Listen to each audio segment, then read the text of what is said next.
G'day, folks. It is the coach here, and boy, oh boy, is it a Cities of Sigmar love fest this weekend. And funnily enough, of all things, I was just talking to my guest Joe before we went live.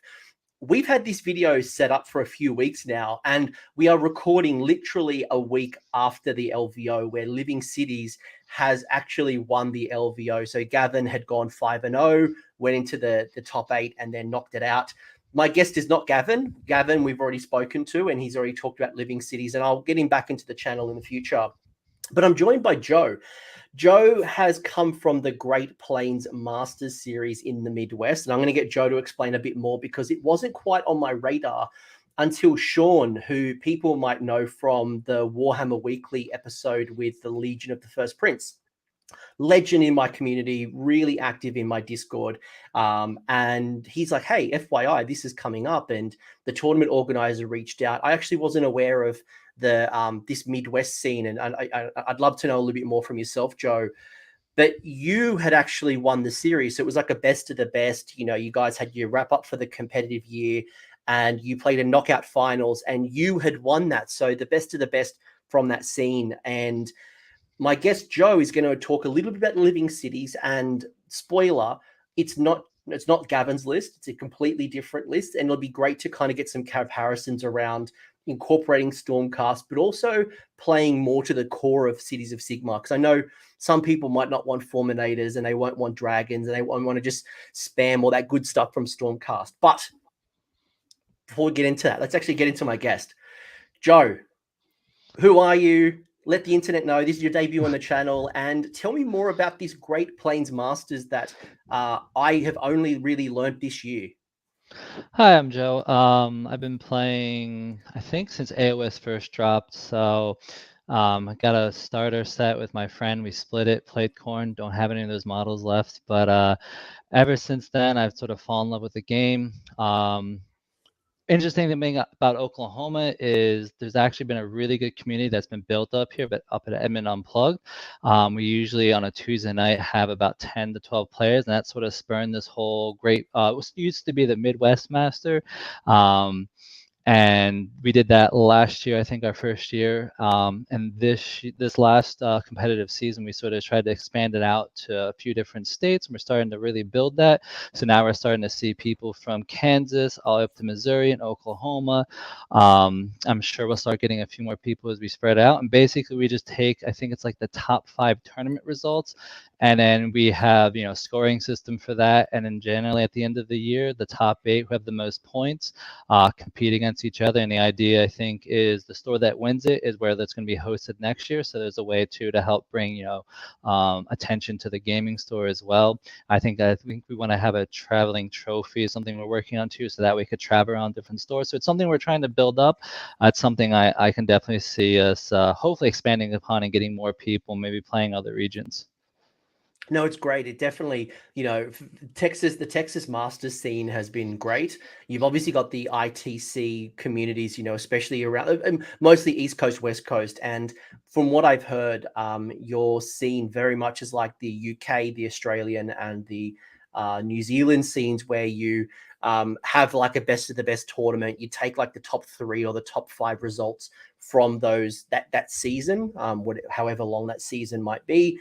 And you have a 1-day or a 2-day tournament. So Joe played through the best of the best, absolutely kicked ass. And I love the idea of a traveling competition. And I know before we went live, you were talking about maybe it'd be great to kind of line up with like the Texas guys and maybe champion on champion at a, upcoming GT, or maybe like something we did in Australia was like a best of the best, like top 5 or top 7, and we all played like a game before the tournament. But that's really cool. I guess Joe's got some street cred. I'm not just pulling out some person who just picked up Cities of Sigmar Battle Tome. He actually, funnily enough, I didn't know this. You've actually been playing around not just with Living City. You've actually got you've been playing competitively and podiuming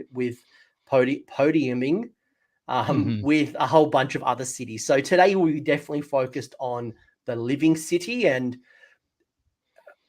in previous discussions, and one thing I really want to understand, Joe, is In previous discussions, I know when I spoke to Gavin when we did like a first thoughts around cities in Age of Sigmar 3, you know, in second edition Age of Sigmar, we saw Hallowheart do really well.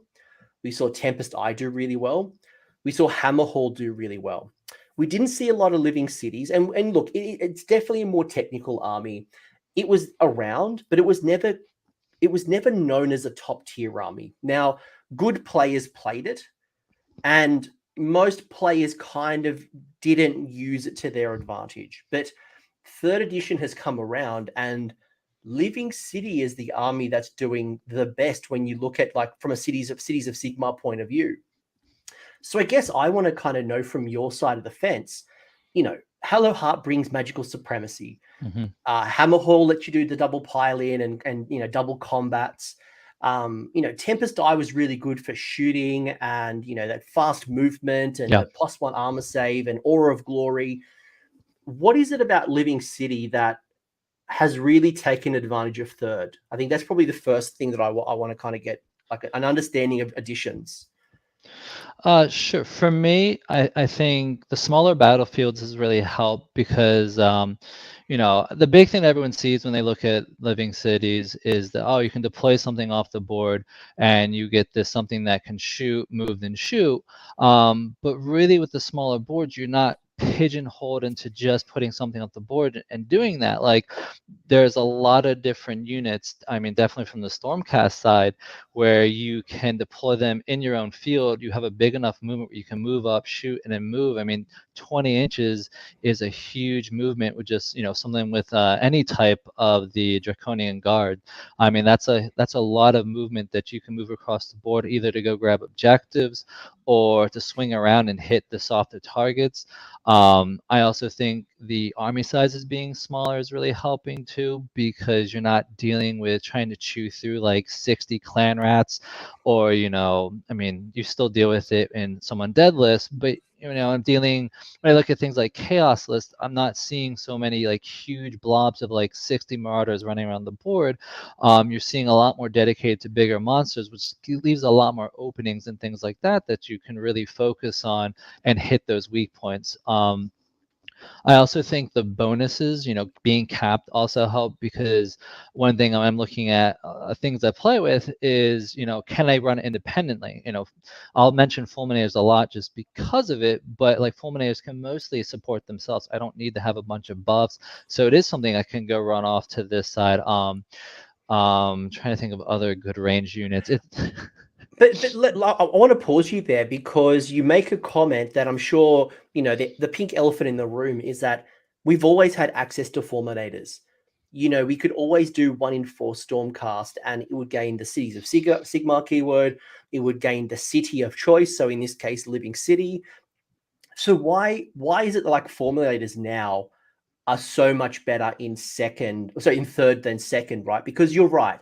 You know, one of the things that Gav and I were talking about in the last Cities of Sigmar discussion on the channel was that the board sizes have fundamentally changed. And that works in our favor a few ways. It certainly works in the fact that the objectives are more center in the board.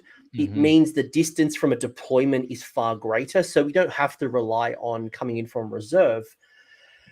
But the other big change, as you mentioned, was that there's far less models on the table, whether it's because of Hero Hammer and kind of the safe stacking hero monster focus we're in now, or it's just the battle pack that we're playing in. You know, when we stop playing in these Gurish Heartlands, maybe there'll be less monsters and maybe there will be more hordes. Maybe there'll be Skaven, there'll be Gits, there'll be much more bodies on the table. We saw like Levan at LVO do really well with like 120 zombies. So you've got much more space on the table to take advantage of reserve, where previously, you know, it was very easy or a lot easier to zone you out from the good spaces for the deep strike. Yeah.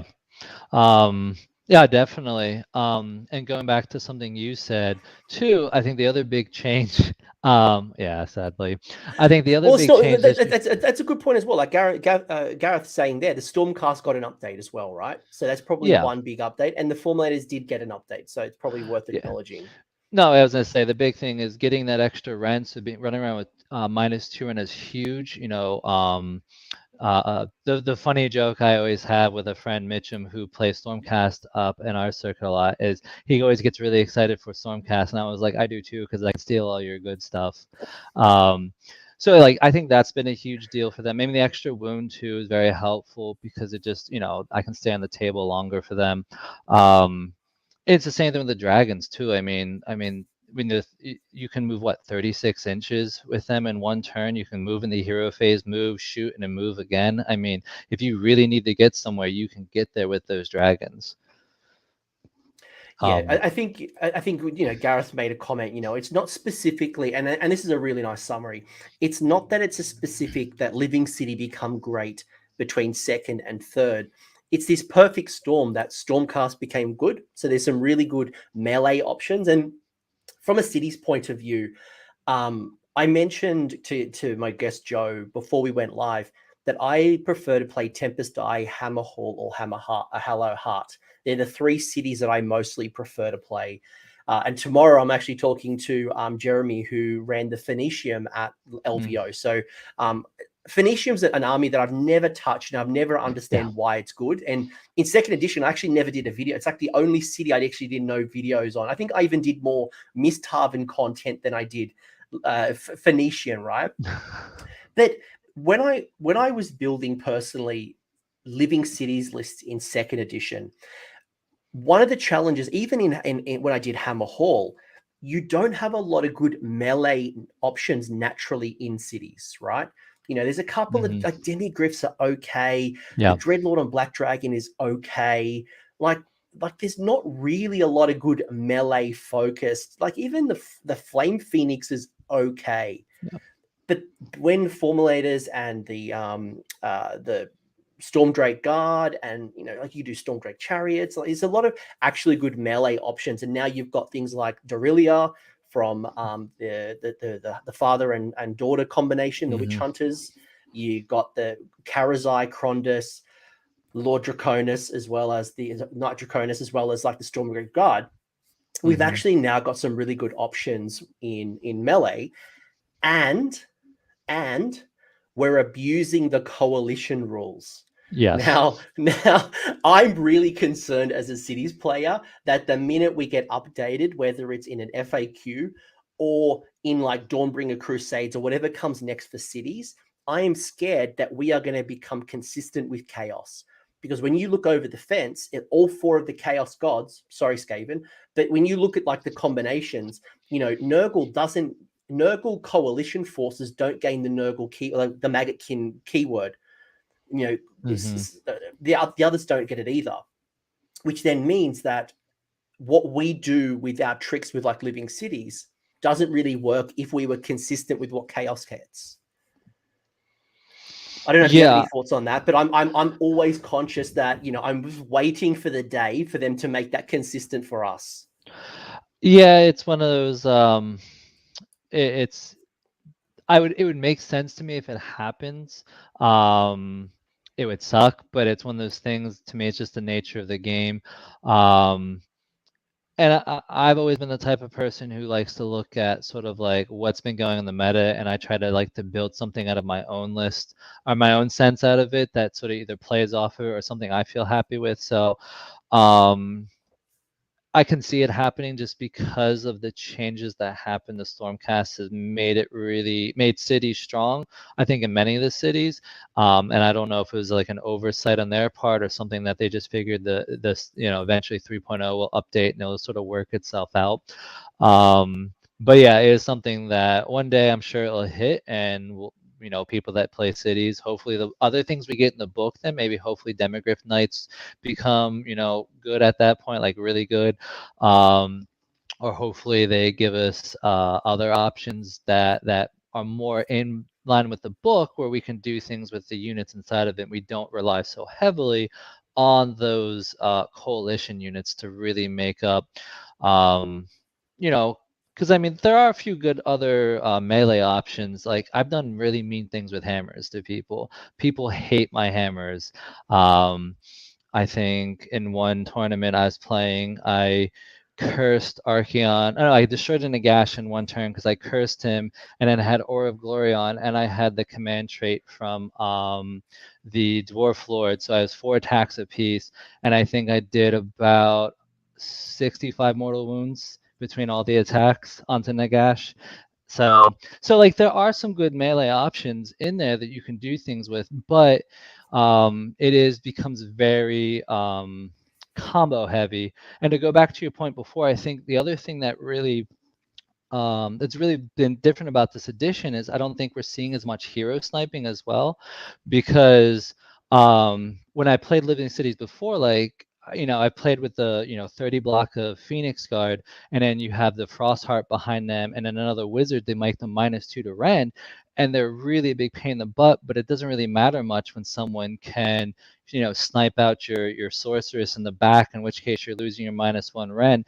So I think that's another thing we're seeing too, is that there's not a lot of hero sniping going on. Why I think we're starting to see some things like Fire Slayers and things like that also come back, because I think a Fire Slayer list won the GW like grand tournament thing that they had.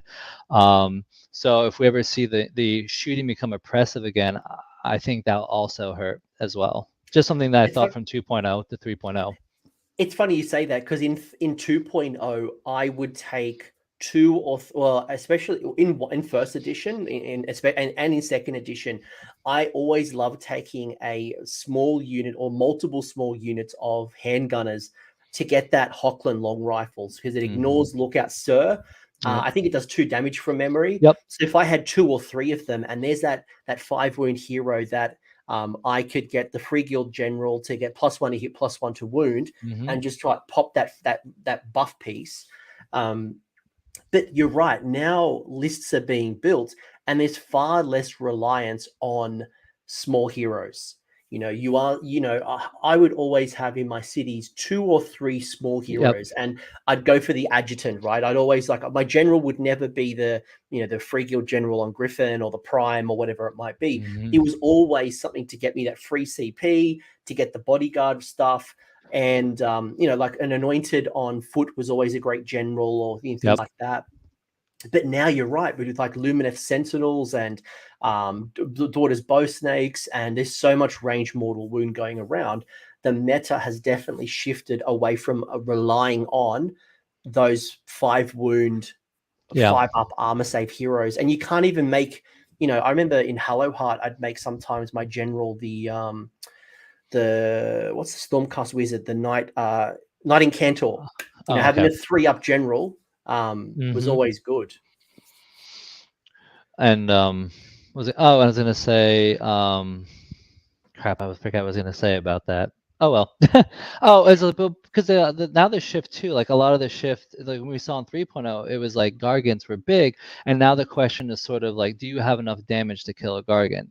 And so I think that's always sort of the big question now, instead of can you take care of the small little buffing heroes, because you don't have to worry so much about witch elves or the witch elf priestess buffing up a bunch of witch elves. Now is, can I kill a Gargant a Gargant every turn or 2?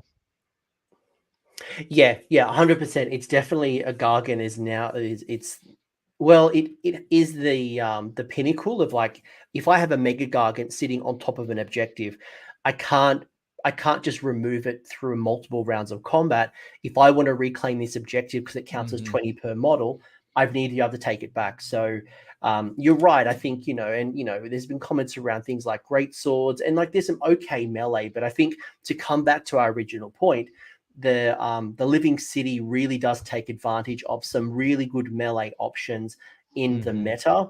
There's been good options. Sylvaneth have had some changes. There's been drops in like the Spirit of Durthu. You got the Warsong Revenant now, which is a new model that wasn't around in the last. Well, I mean, it was on the back end of second edition. If Sylvaneth gets an update in this roadmap, you get to take advantage of 1 in 4 Sylvaneth. Yep. You get to take advantage of any boosts to Stormcast, and obviously we've just gotten a whole bunch of new Stormcast in third edition. Dragons, like it's a good time to be a Cities player, and if Caradhran get updated, or any other faction that is a 1 in 4 or whatever it might be, Lumineth, obviously in Settlers Gain. Yeah. And you know, it's a great time to be alive. But why living cities? To kind of come back to the original topic, because I Sure. want to kind of dig deep. Like we kind of set the scene.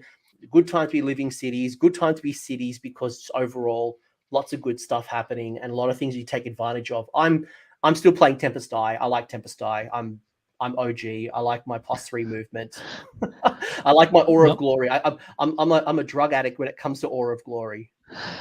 It actually came out because I was playing a Tempest Eye list, and that's what I was thinking about playing for the tournament. I was playing around with a 4-dragon list, so I could move 15 inches in the hero phase, and then move another 15 inches turn 1, get the +1 save.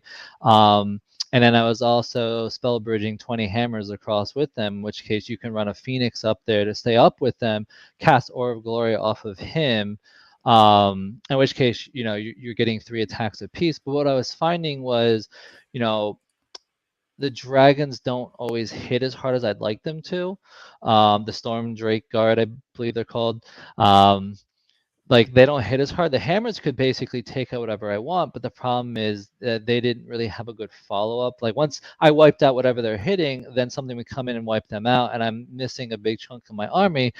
And I was realizing I was just playing too fragile of a list. And so for me, it really started around just having that really big block of 30 Phoenix Guard, and basically putting them a Phoenix behind it. So the Living City gave me the option of, it seems really small back in 2.0, but that healing once per hero phase with now the heroic healing actually adds up really well with that Frostheart Phoenix, because he's really hard to kill. So just guaranteeing those healing.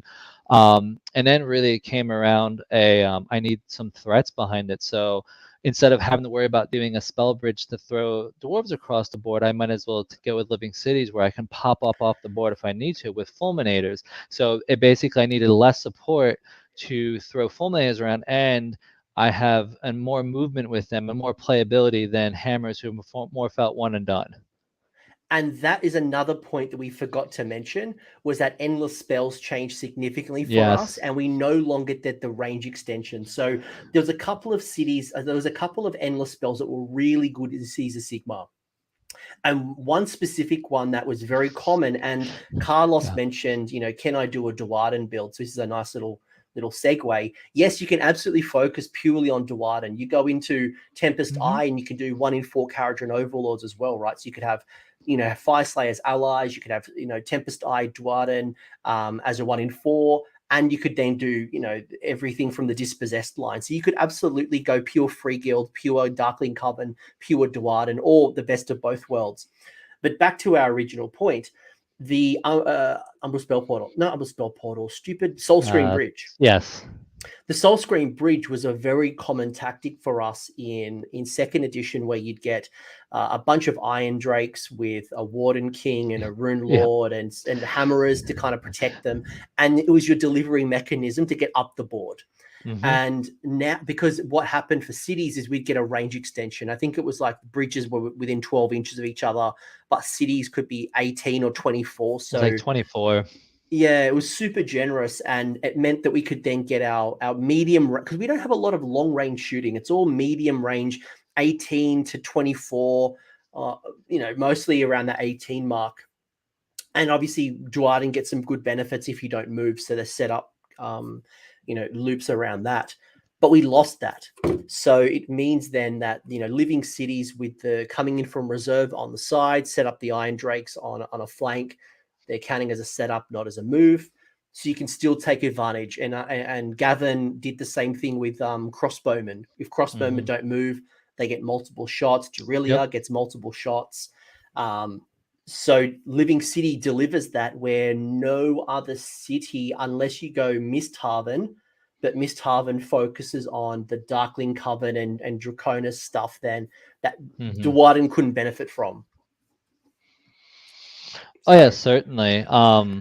It's I think going back, having that spell bridge, being able to teleport your whole army across was such a huge deal. And now it's, now you get one unit. Now everyone has 18, you know, with the spell bridge you can go 18, but now you can only move 1 unit. You can still do some mean things with that spell bridge though. Because remember, the one thing that's nice too, and good for Stormcast players, is the Battle Mage from Gur gives +2 to charge to friendly units, so you can ally him into a Stormcast. But I played around with things like putting you know what are they called? Evocators on foot. In which case you can throw them into the spell bridge, get +2 to your charge. That's why hammers I can usually get where I want to, because they're coming out of that spell bridge with +3 to charge. I mean, I just need a 6-inch charge at that point to hit whatever I need to. So you have a lot of things that you can play around with. So it's still there, but it's not as good as it used to, where you just sort of plop down your Iron Drakes and in whatever screen you want in front of them, and you just say, have fun chewing through this. I'm going to shoot you to hell wherever this is. And I guess that's another reason why Living City has become popular, because the movement shenanigans that we have, because our fast moving units aren't that strong. Like, I played around with some Pistoliers the other week, and I was underwhelmed with what Pistoliers are doing right now, because yes, I get lots of shots, especially like I can shoot on the charge, but I was underwhelmed because of the so many save stacking and all out defenses and finest hours and this, Mystic Shield getting +1. I was just completely underwhelmed with them. But I want to ask you one question about Living Cities and their play style. I'm then going to bring up the rules to talk a little bit more about how you look at this faction, because I think that they're interesting, and I definitely don't want to say to everybody, go get dragons. And because I've really enjoyed Krondus and Karazai Living City. Actually, it's probably Krondus and Karazai are much better in cities than they are in Yes. Stormcast. And Yeah. the fact that Krondus, which is the wizard dragon, gets to benefit from life surge, the healing Yes. spell. And there are 2 cities out of the 6 or 7 or whatever it is in the core book that actually has healing. So, you want to keep your dragons alive. I really like Living Cities and Hallow Hut for that reason.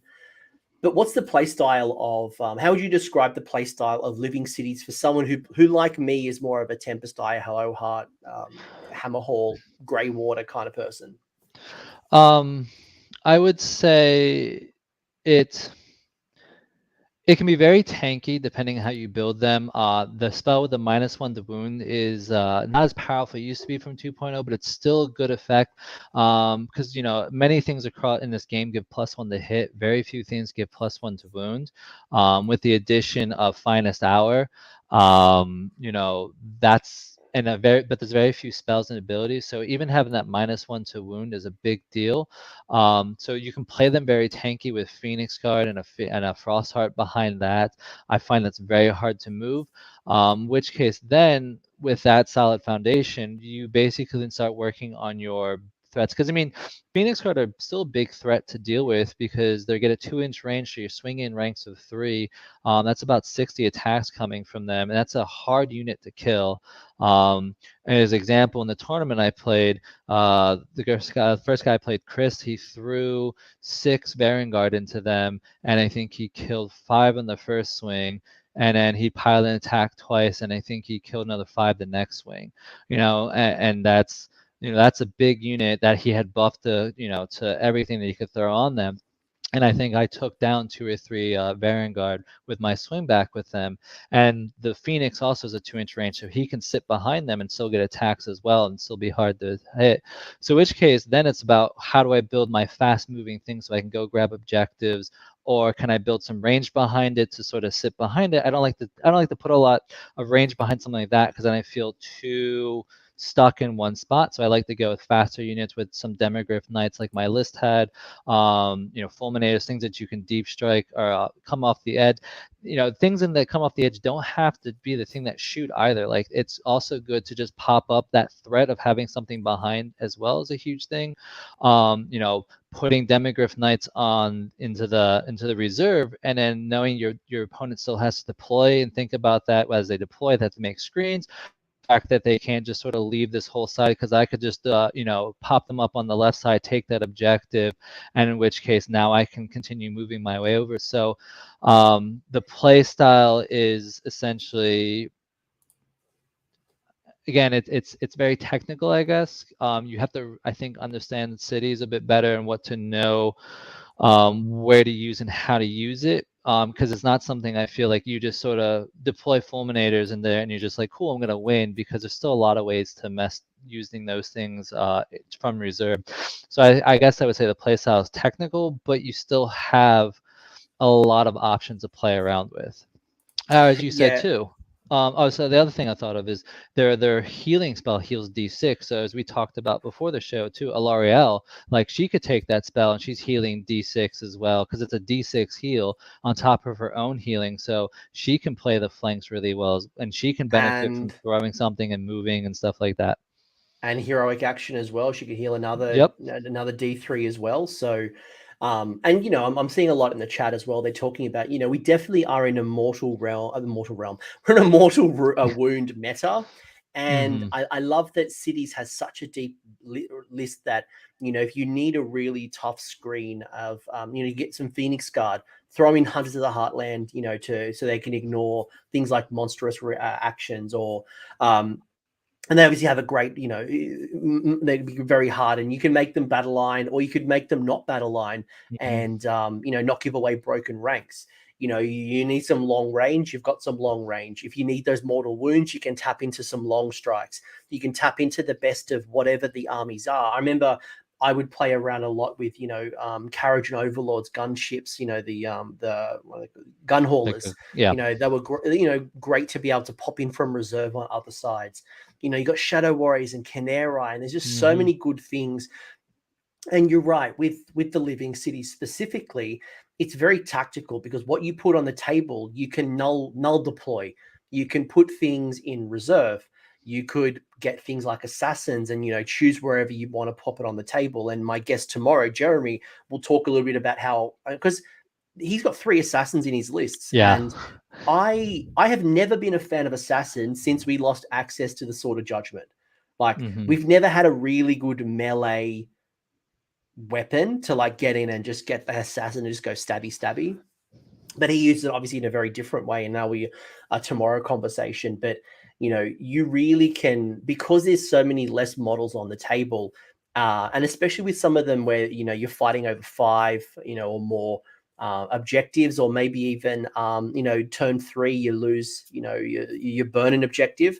It can be challenging for some armies to shift around the board to play the objective game, but you can have so many tools to move around the board and play really 40 chess. Mm-hmm.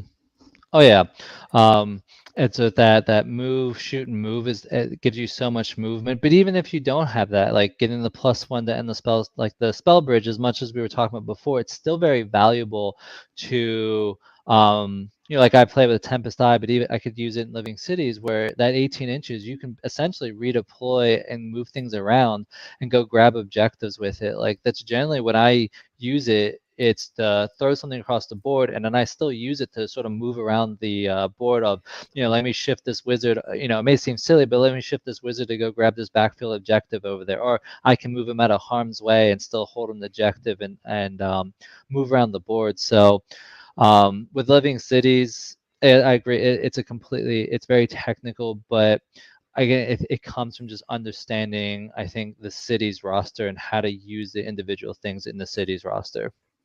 Well, let's talk cities. Let's actually, so to set the scene, people, if you're new to cities, this I'll have to change my little banner. I thought I'd be all fancy with my little overlay.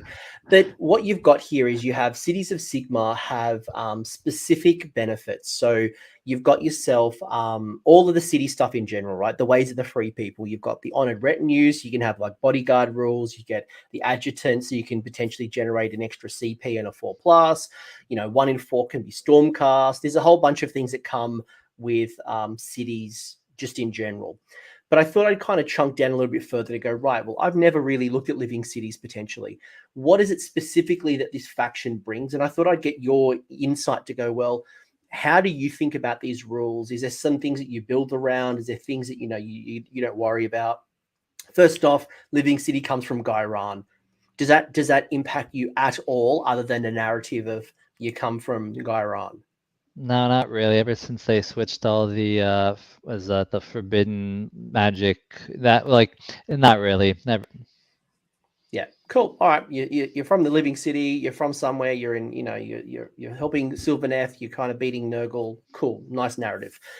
1 in 4 Stormcast. So you've got your 1 in 4 Stormcast, which is Cities of Sigmar, but then you've also got access to 1 in 4 Sylvaneth. So it means if you really wanted to, 1 in 4 is Stormcast, 1 in 4 Sylvaneth, and then 2 in every 4 is Cities of Sigmar or Ally. What do you think about the Sylvaneth side? Is there things that Sylvaneth bring to the table? Is this something you're going to keep an eye out when they get an update? Like, where are you at?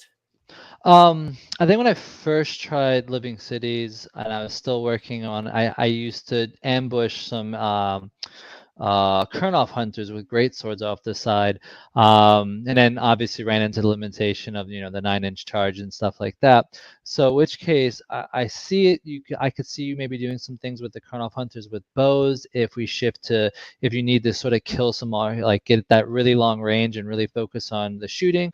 I think Alarielle is a really good option in there, what she brings. The ability to move, shoot, and move type stuff, which I'm sure we'll talk about, like, and all the healing that she can do. Outside that, you can also, if you want to, if you really enjoyed Durthu, like you could do the same things, or the Spirit of Durthu, you could do the same things, since he can pop in, he has a shoot, so he could shoot and move. You won't be able to find a wildwood to get the extra damage, but like you can at least make sure you deliver him where you want to, so he doesn't get killed before he gets where he wants to. So I think there are a few options. I'd have to play around with it more. But even then, like there's still some value in things like the not the Sprite Reverence, the other ones, The tree revs. I've been waiting to say it. They're some of my yeah, favorite units. The ways of the is it the ways of the yeah, way pipes? yep, They can literally teleport around the board. So if you're looking for something to get into the backfield and score Savage Spearhead or seize an objective, they can teleport from the board. which Love is them. nice. Which is nice because even if you can't do that, the threat that you can do that means your opponent has to leave something behind to hold that objective, and they may leave, that necromancer to say, "I'll take that objective." And like, cool, I will try and teleport and make that 9-inch charge against that unprotected wizard you have in the back. So even if you don't get to do it, it's that threat that sits there, and it's something that your opponent has to keep in mind. So maybe they have to keep a unit back that, in other words, they would have just charged up and not care about. So I think they're another option to think about. They're pretty cheap. I don't know. I don't remember how many points are off the top of my head. One thing I do love about them as well, and people are talking about the gun show. I do have a license, folks. Preparing myself for LVO 23. Like, I've already committed. I'm going. I'm gonna get to a point where I can't scratch my back. I'm gonna have to ask Gareth to come over and like scratch my back.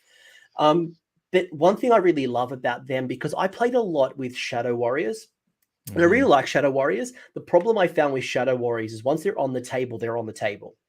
And the same is true with things like Canary. You can ally some Canary in. They're great. They come in from reserve, but once they're down, they're down. Yep. But units like the tree revs, but also the Shadow Stalkers, the K-Knight Shadow Stalkers, they are a threat for the full 5 rounds, because they can be a screen in turn 1. You could pop them down. They could be a screen for your army. If your opponent kills them, cool, you're not giving up broken ranks. But while there's still one model on the table, they can use their little waypipes to teleport around the board and take an objective, or get into the backfield and cause some mischief. And turn 3, turn 4, they might teleport once, but you could be teleporting them literally every turn. So they are a constant threat. And if people ignore them, cool, I can take advantage and be annoying. But if people ignore them, or so if they focus on them, cool, it means they're not putting attention into the juicy stuff. Oh yeah, and I had to look up how many points, but I don't think they're that many points at Like all. 80, So it's not. 90 points, they're not Yeah. expensive. So it's not like you're breaking, you're trying to, it's something where if you're like, hey, I have like 150 points left in a living city, it's like, yeah, I might as well throw them in, because the threat that they pose to just go grab objectives. So yeah, they're another good option to think about from the Sylvan. So there are a few options with Sylvaneth, and obviously it's there too if you want to build a more thematic list. So there are a few things to pull from them. And the big thing too, when I ever talk to people, it also comes down to your play style as well. I like fast, aggressive armies, but if that's not your pace, then you can build something that is a little bit more slow and methodical with the Sylvanus stuff as well. Like you could bring in some Kurnoff hunters with great swords or size and that type of stuff. I mean, if you're playing something where you want someone to come to you, that's something that's fine to sit behind a screen. Like that is still pretty dangerous. Because you could, there is an artifact you can take that gives once per game, gives all Sylvaneth an extra attack. So it is something that you could pop on your great swords or sights and really push out some damage. And if you have the space, you can take the Do you mean Living City? Because great swords wouldn't benefit from a Sylvaneth rule. no, the great sword, the Sylvaneth, the Oh, sorry, you're talking about Kurnoth hunters with swords and scythes, yes. not free guild great swords. I'm like, No, how no, on no. earth did you connect those dots? No. The Kurnoff hunters with the I'm with great you now. sword, and then there's a artifact that gives all Sylvaneth +1 attack, and then I think there's the he came when the one battle box. He has the wings. I You're can't talking remember about the arch rev or the tree the Arch little Reverend, I wing, the little believe. wig, yeah. I think his command ability gives +1 to attack or something like that as well. So like you could pump out an extra 2 attacks on a 6-man unit of Kurnoff hunters. So there are options that you can play around with them that would do well in a Living Cities. It's worth calling out as well, when you pull from Living Cities and Stormcast, they're not allies, which means that you're not restricted to 400 points in a 2,000 point list. So you could bring Alariel, you could bring a Storm, what's it called, the big Storm Drake. You could spend lots of points outside of Stormcast. The other quick thing I'll call out, obviously we got Sylvaneth potentially getting a new battle tome. We don't know what the mysteries or order battle tome is, but the other cool thing about Sylvaneth is the Warsong Revenant brings the spell lore of Sylvaneth with it. So if you want to get something from the lore of the Deepwood, it's actually on the War Scroll. So I think they changed the Alariel, no longer has it. I don't think Alariel can benefit, but the Warsong can. So if you're looking for some interesting shenanigans, you might put down a Sylvaneth Wildwood through the Tree Lord or the Tree Lord Ancient. I can't remember which one puts it on the table, which doesn't. Look, it's just some things to think about as the meta progresses. The second one I'll call out is the Attune to Nature. It's a simple one. It's humble, but it's a nice one. You get to heal a wound to every friendly Living Cities unit. What does that mean to you? Well, first of all, don't forget it, because half the time I forget it, But it's nice with how everything shifted with definitely with like hero monsters having the heroic heal.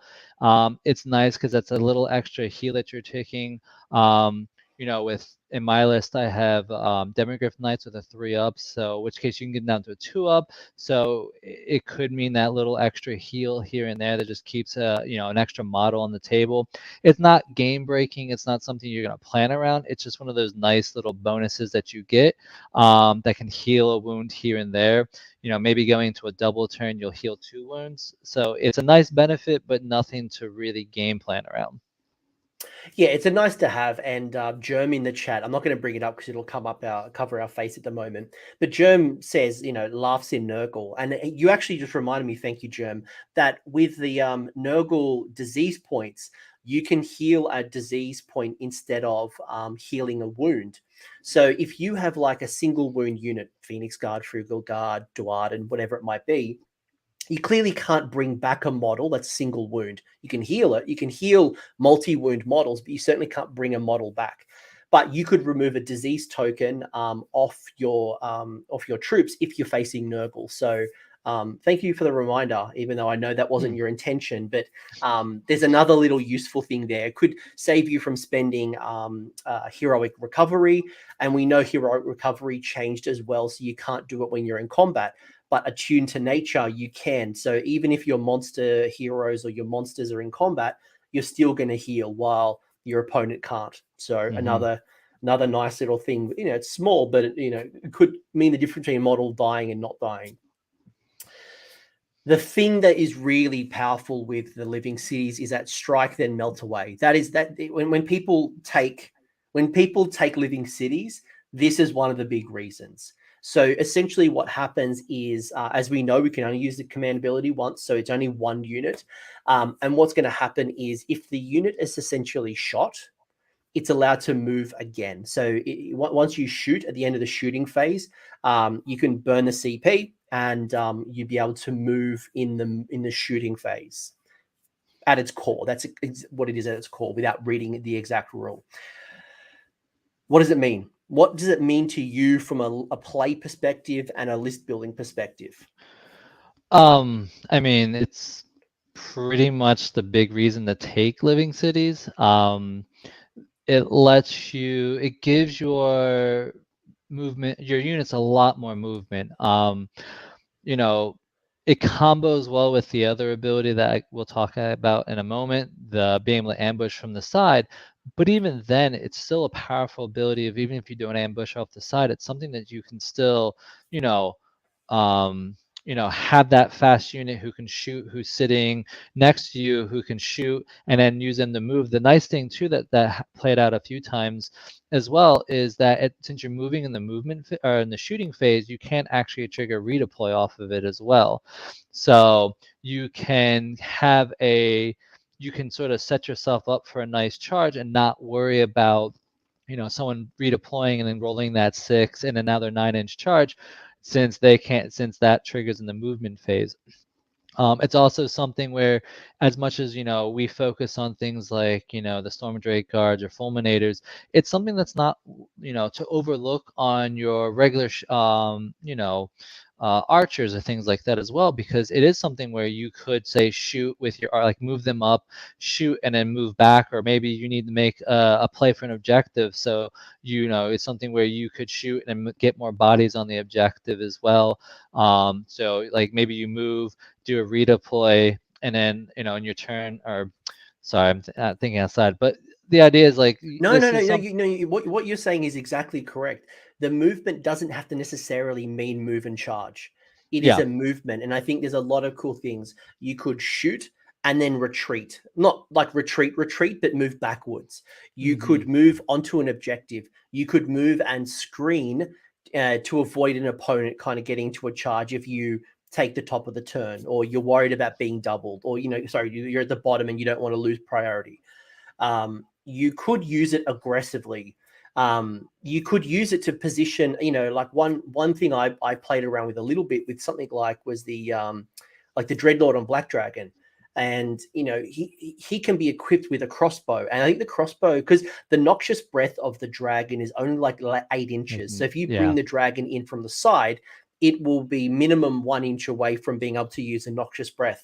But with the crossbow, look, I don't have to kill anything, but as long as it's shot, it allows me to then move. And it could mean I could move them in front of my Drakespawn Knights to maybe get a better aura. You know what I mean? Like there's so many ways you can use it other than just dropping from reserve, shoot, charge. Yeah, just like you're talking about before with the Shadow Warriors, like you drop them, and then in which case you're like, I'm out of position, so you could move, shoot, and then start moving them, across the board. They're elves, so I'm sure they're moving 6 inches, so you could at least get a 12-inch move out of them, which can then hopefully keep them more relevant. So, as much as everyone looks at it as a means to, be aggressive with it, I think the real power comes from all that extra movement gives you much more board control, and it helps you maybe cover any mistakes that you're like, oh crap, I didn't realize this. Now you're like, cool, I at least have this option to screen with something, or to cover that mistake. I mentioned at the top of the show as well that I said Krondus and Karazai are better in Cities of Sigmar than they're in Stormcast. And this is one of the really good reasons, because Krondus, Karazai, Alariel, as a perfect example, all three of them are sitting on a base that is too big to come in from reserve, because you can't, I think it's 160 mil base is like 6.5 or 6.3 inches. So it's too big to come in from reserve. I have to check the conversion, but I remember you can't deep strike with them. But you don't need it, because Krondus and Karazai, as an example, I think they move 14 or 16. Their shooting attack is 18 inches. And then they essentially, for a CP, they could do to themselves, then move again. So, if you want to get Karazai, which is the combat-focused one, into combat, well, beautiful. Move, shoot, move again. It's a delivery mechanism for Fulminators and units like that from reserve. You talked about Stormdrake Guard. You talk about, as you said, Kurnoth Hunters, or Durthu's even got a shooting attack, right? You could, do a shooting attack and then move in Durthu, and he's gone down in points. So whatever it might be, the Living Cities unit, think about, units that have a shooting attack. That could be really beneficial. Something like even the Stormdrake Chariot. The Chariot can have a shooting attack, and then you do a bunch of mortal wounds on the charge, depending on how high you rolled the charge roll. But there's just so much list tech with this. No, and I agree. Like, it's. I'm trying to. It sucks because I keep trying to think of like what is a good unit you could do this with inside of cities, just pure cities. And there's not many that I can think of, but you could still do it with things like the Pistoliers. Like you could, or even the Grenadiers. Like you could shoot and move away and not have to worry about those counter charge, because you can move up, get your shot off, since they can still run and shoot. I believe you can run, shoot them up, and then use the command ability to fall back, so that way they're not so much out there. So I mean, there are other ways to play around with it. Yeah, ultimately the key, Cities has like 80 options to choose from, or 70, 60 or 80. Then Stormcast have another like 80. Then Sylvaneth brings another 20 or 30. So you've got a lot of options. I think the key to this is look for shooting units that have more than 9 inches, 9 inches or more, because then you can shoot when you come in from reserve. I think that's the key, right? And how you use it, you could come in and then drop back onto an objective, or charge forward, or come back into a buff range. The choices are endless. And then finally, I guess, is the reserve stuff. And you've got to come in from reserve as long as you're wholly within 6 inches of the side of the board. So, and you've got to be outside of 9. So you're looking for a 9-inch charge, obviously outside of the strike and melt away. And you've got to come within 6, which is kind of where I said Cronus, Karazai, Alariel's bases are too big to come in from deep strike, because it has to be wholly within 6. Yeah, and as much as we talk about comboing the strike the melt away with Hunters of the Hidden Paths, it doesn't always have to be a unit that can shoot. Most units in City of Sigmar have a banner or a musician that gives them +1 to charge. So your charge is mostly going to be an 8-inch charge when you pop out of reserves. But that threat of having something that can pop up on the side or in the back will generally cause your opponent to think about how they deploy. They're going to have to spend time putting more units back, spreading themselves out as well, to sort of try and limit your areas, which, depending on the army you're playing, means that they can't sort of bunch up in the center and sort of have this really scary ball where then they have to actually play the sides a bit more. So it is something where you can throw things like Demogryph Knights, or you can throw the Drakespawn Knights. Really anything that you want. Like, it becomes a threat that your opponent has to consider. And when you start talking about things like we were talking about before with the Tree Revenants, like, you end up having a lot of threats that can go all over the place. And part of it is because of this, because I don't think you have to deploy them till typical like turn 4. So you don't have to play them right away either. Like, you could let them sit back and play them at the time that you need them.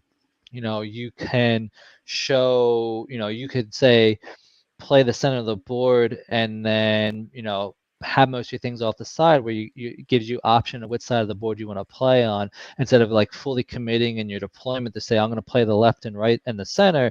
Now your opponent has to decide, and they could say maybe deploy a few guys on the right, and now you could deploy most of those things off the board on the right side where they're weaker, in which case gives you a lot more easier time controlling that side, where they're playing something that moves slow. They're going to struggle to start moving all their stuff over to take care of it, and now you have fast options or options to sort of to deal with that stuff.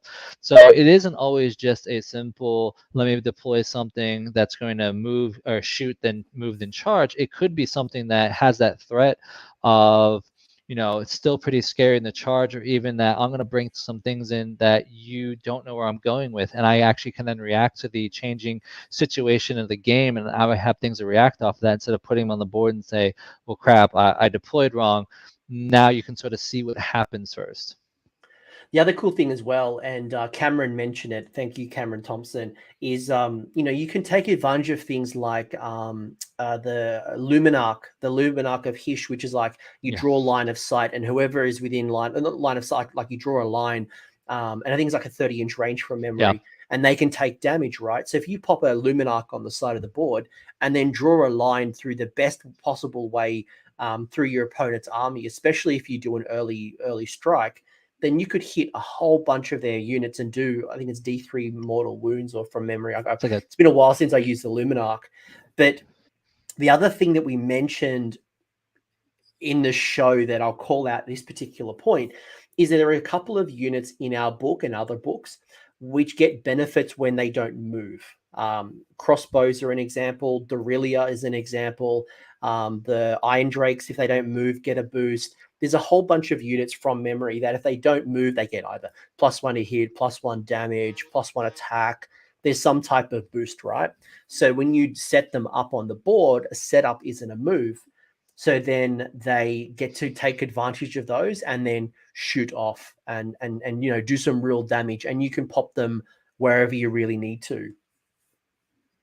Yeah, your crossbowmen, 2 shots each when they don't move at a 24-inch range. So you don't even have to deploy them like within striking distance. You could, deploy them off to the side, shoot what you need to. And again, with the strike them melt away, you're not just like, oh, I'm just stuck here with my 5-inch move. Now you can still move them those 10 inches and keep them in the battle and stuff like that. So yeah, there are a few things. Sisters of Avalon, another one, I think, where they get extra attacks when they don't move. So it is very powerful for that as well, to pop up and not have to worry about that movement part and then get all your shots off as well. Yeah, so that's another great tactic with it.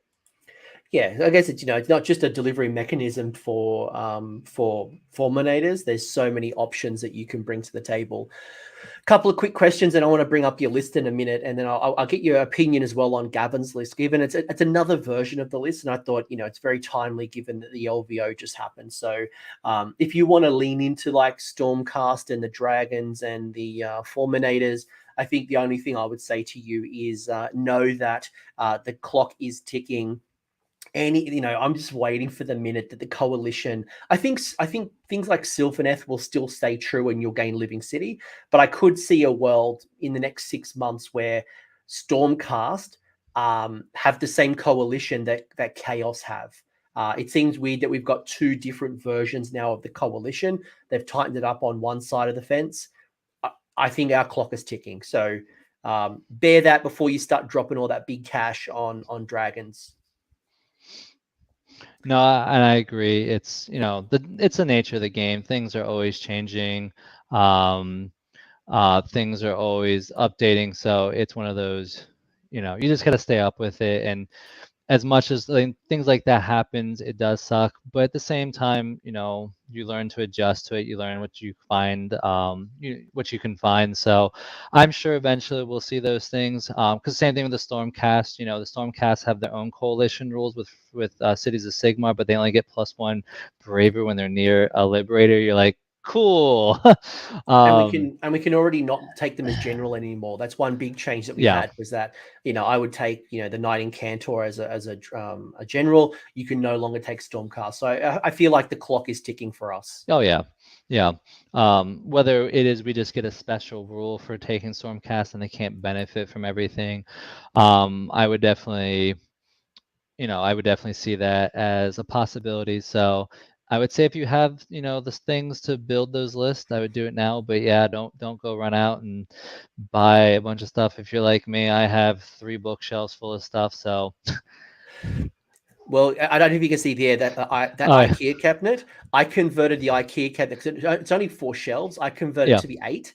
All of that is Cities of Sigmar. So it's 8 shelves of cities, and I've got more.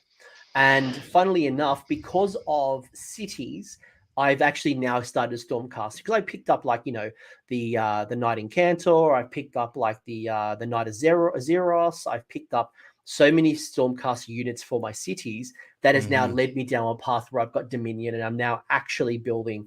And then funnily enough, I think it was Jerome that said, probably didn't change it yet because they want us to buy dragons. And like, I can't disagree with that. I got 4 sitting on my desk that I just built, so they're just a lot of fun. I think, it's the Timmy in us, right? We all love dragons. We've all watched Game of Thrones. We all play Dungeons and Dragons. Like, it's cool. They're fun. They're different. They're easy to paint. And they combine really well for cities. And, they don't require a lot of synergy. Jerome, you're kind of segueing me into what I wanted to ask was how are you handling the meta? We've got lots of shooting, the DOK, the Lumineth, Cruel Boys have some monster shooting. You got the hero hammer side, mega heroes, safe stacking. And then you obviously got the dragons themselves, especially like, the full dragon builds. How do you think Living Cities handles the current meta? Again, that's the hard thing with cities is just there's so many options. So Living Cities with the spell Iron Oak Skin, I think it's the spell with the -1, the wound's really powerful.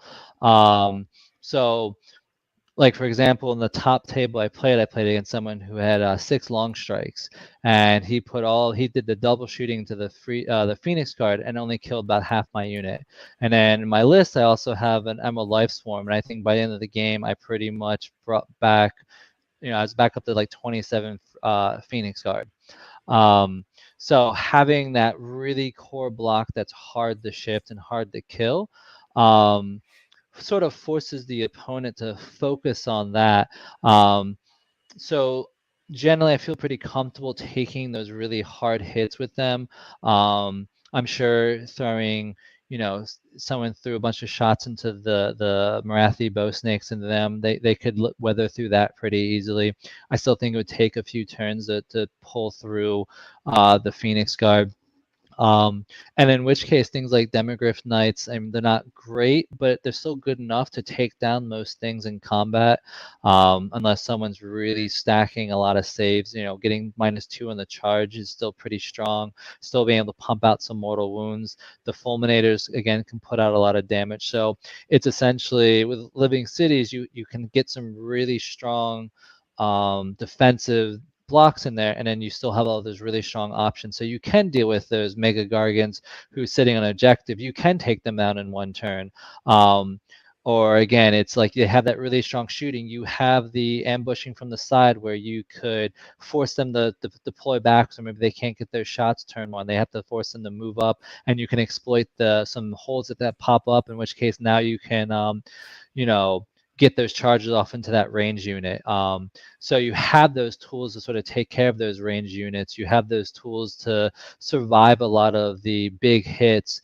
And you have a little bit of healing to sort of help you weather through some of it. So I think it gives you a lot of options to react to those big scary things, and it isn't simply just, oh no, Archaon's in my face, what do I do? You're like, oh cool, I have things I can take care of and hold him down, and I have things that can move fast or move around the board and take care of those big range units and stuff like that. Yeah, and the Living Cities has some really cool options, right? Spear of the Hunt as an artifact is awesome because it's, adds an extra piece of rend. So if you put it on like a Knight Draconis, for example, the hero little dragon, on the spear, it's a rend 3 charge, and you fight first in combat, which is pretty nice. Or it could go on the Free Guild General on Griffin, and that got a boost in it. It's got boost in it in White Dwarf, where once the Free Guild General on Griffin dies on a 2+, it comes back. Yeah. Like, incredible value when you look at that. Then you look at some of the spells, all 3 of them are good, whether it's Life Search for the heal, Iron Oak Skin, which gives you a -1 to wound rolls against it. And then even Cage of Thorns is a pretty good little spell as well. You've got some great overall options. And then, you look at some of the command abilities, like, there's, I think it was like the Iron Oak Artisan was a nice one for me. Add +1 to saves that attack that focus on the general. Plus, you get to add 1 to wound rolls in melee. So, you put Iron Oak Artisan with the Spear of the Hunt, and you have a solid combat monster, even if you're building it around a Dreadlord, a Free Good General on Griffin, or, you draw from Sylvaneth or Stormcast. Oh yeah, definitely. I mean, even just taking that on I put that on my Frostheart, and then that turns it to, easily I'm getting I'll plus bring up two. your list. Sure. Let's actually Sorry. bring up the list. No. It's probably good timing, right? So here is Joe's list. So you got yourself the anointed Frostheart on Phoenix. So that's the frosty bird with the -1 to wound bubble. RIP Fire Phoenix. That needs a War Scroll update. Yeah. You got the sorceress, who's got the Arcane Tome and the one of the three spells, the Iron Oak Skin. You've got the unit of Dread Spears that goes along with the sorceress for the stabby, but you've also got the big block of the Phoenix Guard, 30 of them, 10 Dread Spears, 10 Free Guild Guard. Then you got yourself the Fulminators, and then the 6 demis. I was always curious about the demis. Demis have suffered from the reinforcement issues, and 6 demis will never get into combat. You're really playing with 4 at best in combat.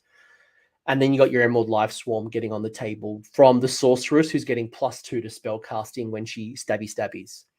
And then So plus talk one me through. from and then it's a +1 from cities, so you got a +3 to Oh, cast sure. endless spells. Of course, that was the change, right? We don't get the endless spell extension. We get +1, so that's a +3 to the cast with Emerald Life Swarm. Yeah.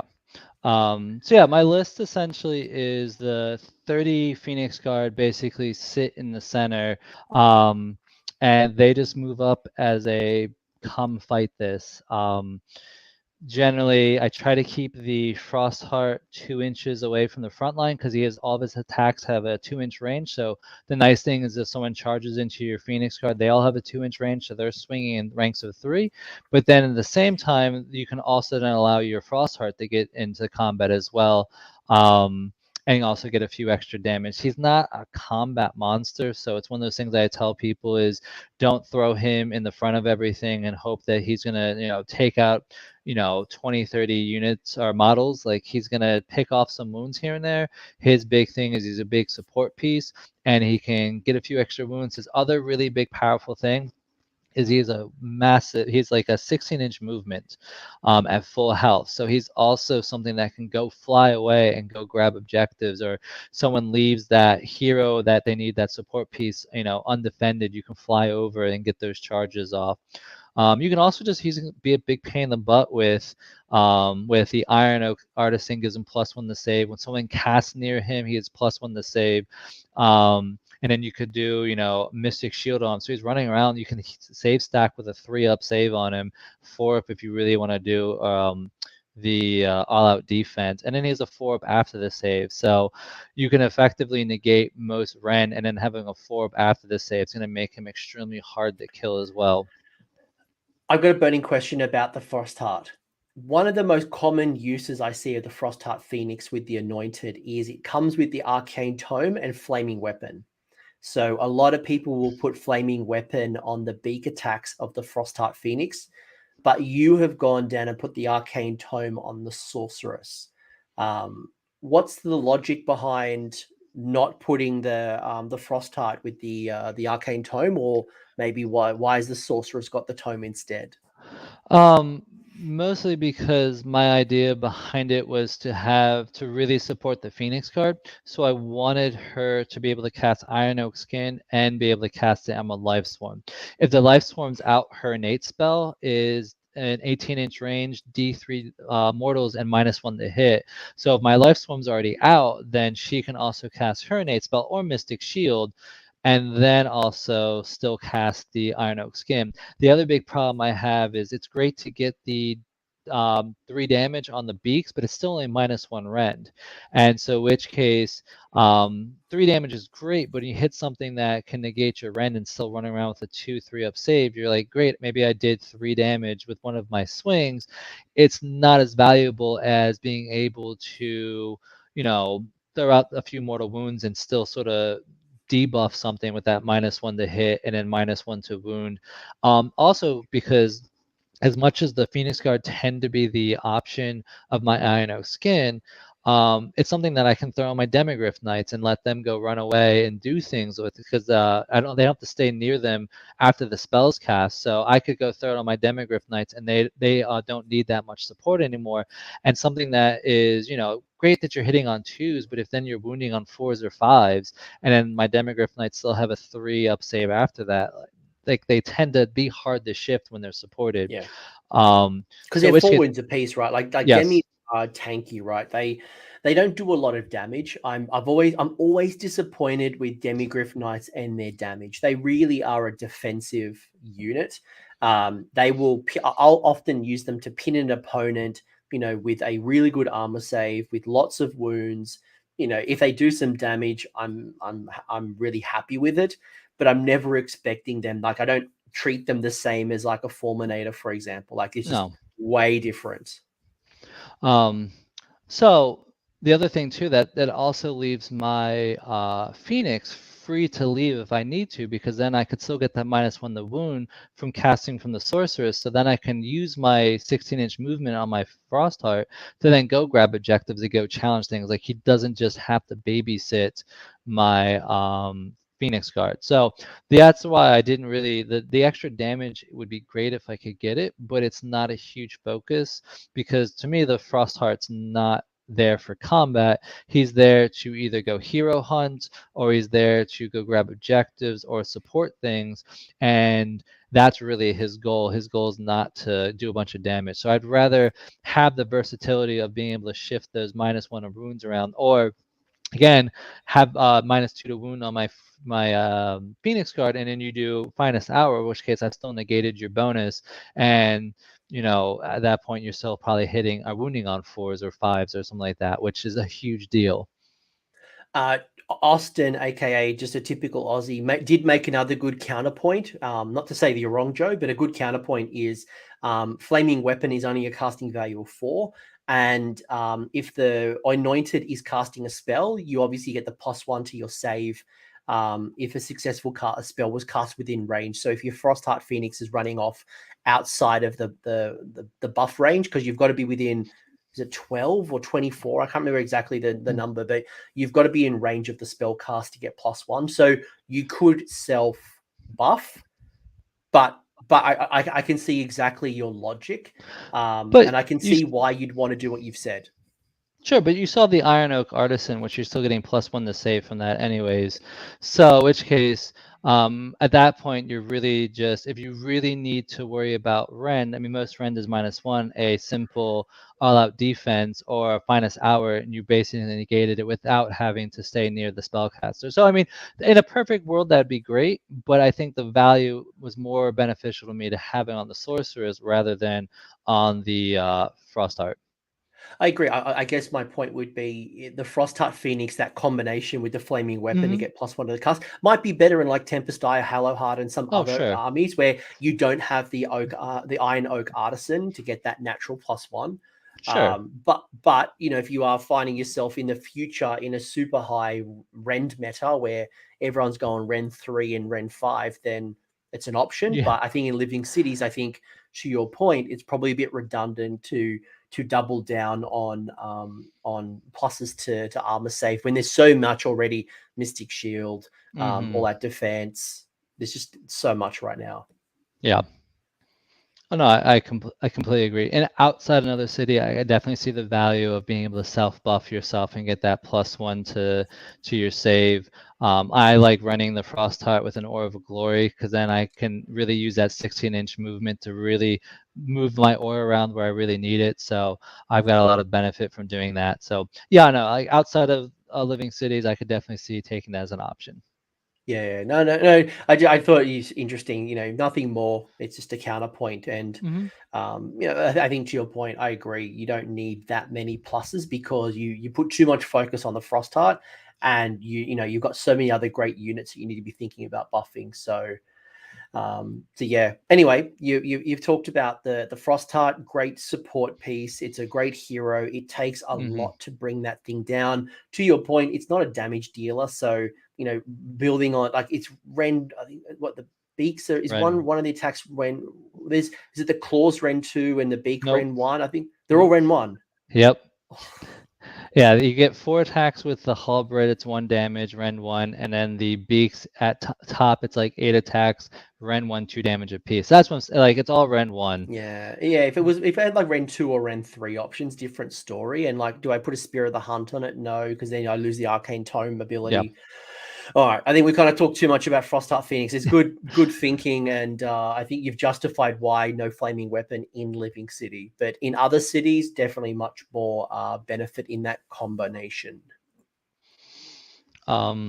Dread spears, they're my battery. That's what I basically call them. They're there to get stabbed, die, get my extra spell casting. They make great, screens if you need to as well. So like I don't mind moving my screen, like them in front of something to screen out. So they're really good for that. They're cheap. Same thing with Free Guild Guard. It's just another little screen where I can basically wrap myself around if I have to worry about someone popping up. It gives me the option to sort of screen out if I need to, so that way I don't have to worry about someone charging into my backfield or popping up behind me and doing charges on me. Or else, again, it's just the Free Guild Guard can sort of go grab that objective on the side, or they can sit back and just happily hold an objective for me. They're happy just to camp around an objective and live their life, or do what they do, which is take a charge and get killed, but that's really their purpose. That's Are really you taking the guard with swords, spears, or yes, halberds? sword and shield. I don't really have a reason outside of just they have a little bit better save. I'm seeing people actually starting to move towards halberds, which makes me really excited because in the old Warhammer Fantasy days, I never left home without swords, the Free Guild Guard essentially with halberds, Hmm. because of the save stacking. Because you get the shield, which means that it doesn't change the characteristic. It just adds +1, right? So all that defense and any mystic shield and things doesn't add really any other boost to these people.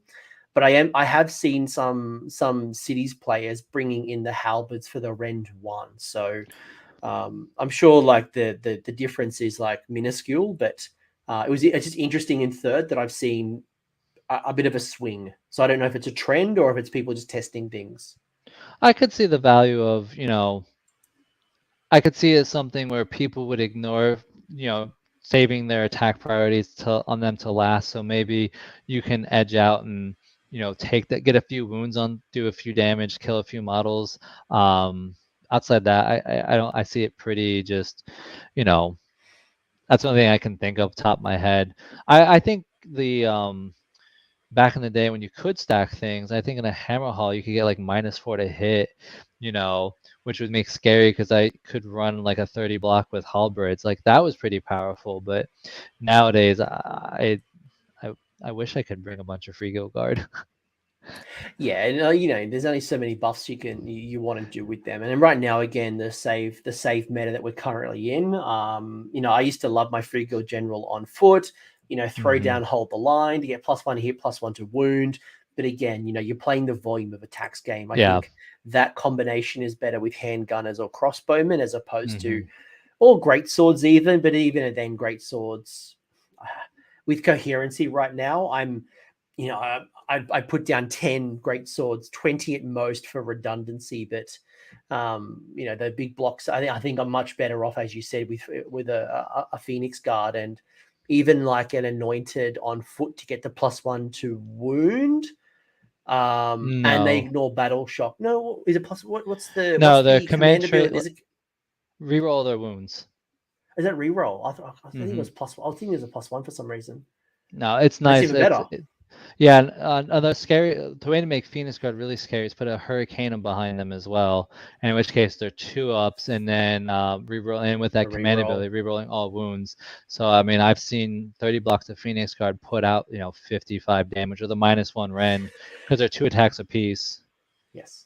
That's my Halo Heart strategy: is have protect my Hurricanum, have 30 Phoenix Guard, have the Anointed on foot to get the rerolls, make sure they're immune to battle shock, so I'm not spending a Hmm. CP to keep them around if they happen to die. Because usually your opponent throws everything and the kitchen sink to try to take down the Phoenix Guard with a block of 10 they'll ignore, a block of 30 they'll throw Oh, everything at them. yeah. Um, so yeah, Phoenix Guard, to talk about them, they're extremely hard to kill with a 4-up save, then a 4-up after the save. So they're extremely hard to shift unless you're just rolling really bad. I've had games where you're like, oh man, I'm rolling so many 4-ups, I feel invincible. In another game, you're like, I can't, like I've rolled like 1 4-up and took, off of 10 damage and I lose 9. So I'd always tell people like Phoenix Guards are great. They're really hard to kill, but luck cannot be on your side sometimes, and sometimes you lose more than you think you will. Other than that, the Fulminators, they sort of speak for themselves. They're strong. They exploit the shoot move, the melt away thing. They're getting that extra rend has been huge on them. Having -2 rend in all their attacks is big. The volume of attacks that increase, that's sort of the strange thing where the concussors stayed at 3 attacks apiece, whereas Fulminators moved to 5 attacks apiece, which is huge. So I mean, one by themselves on the charge is doing, what? I can't do math on top of my head all of a sudden. They do a lot. Like I watched was it I think it was the LVO stream where Gavin rolled 4 of them buffed up into a Mega Gargant, Levan's Mega Gargant, and I think they did 42 damage in that round of combat. Oh between yeah. I think the mortals on the charge, then the the high volume attacks. Mind you, that was in it was in Living Cities as well. Like they do a lot of damage. They do mortals. They do good amount of attacks. And I played against Fulminators as well in Stormcast, and not only is this a Stormcast trait, but you find yourself into a rally. Like that's what are they 6 wounds, 5 wounds apiece? 6 5. wounds I think they're 5. They're 6 wounds 6 apiece. now. So they're counting as multiple on an objective. So being that they're 5 or more, it means they count to more on an objective. And if you can get a rally on them, that's a pretty brutal rally. Oh yeah, I mean, just getting 1 Fulminator back is huge, and they're 3-up save on top of that too. So they're not. They're hard to not include in almost every list I put together right now, just because of how good they are. I mean, like putting them in a Hammer Hall list, being able to attack twice with them is just devastating. Tempest Eye, being able to get the extra movement, and getting the +1 save.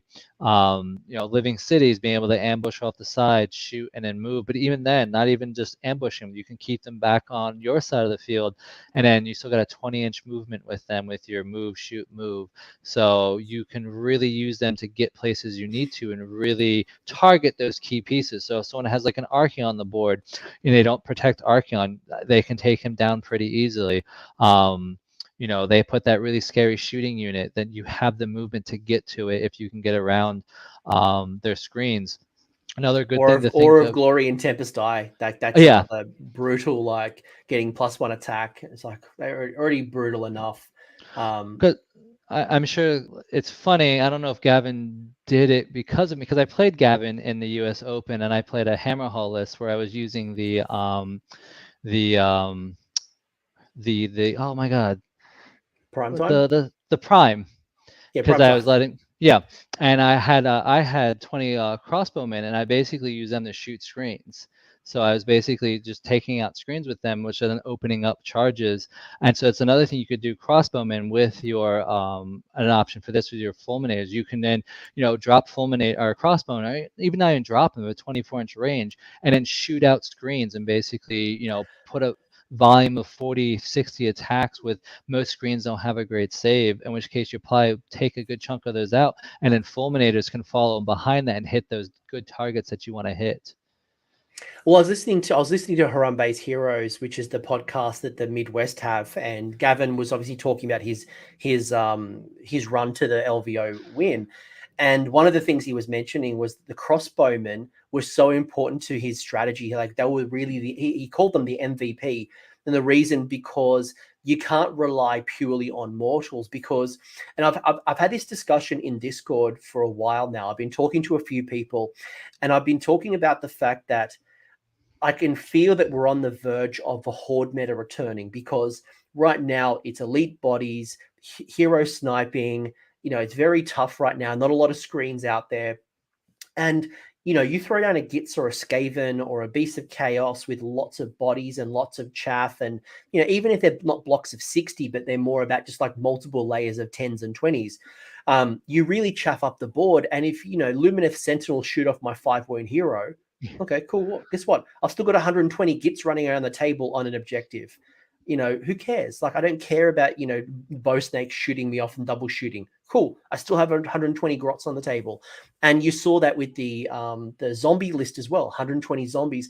And without the crossbows, looping back to where I want to go, without the crossbows or a high volume of attacks, the mortal wounds from dragons and the fulminators and things like that, you wouldn't clear the chaff in order to get to the juicy stuff. And I think that's probably where you got to think about what is going to clear up the hordes, because you don't want to be wasting your fulminators on 5 up, 6 up, 1 wound bodies, because you're not getting the best out of your unit.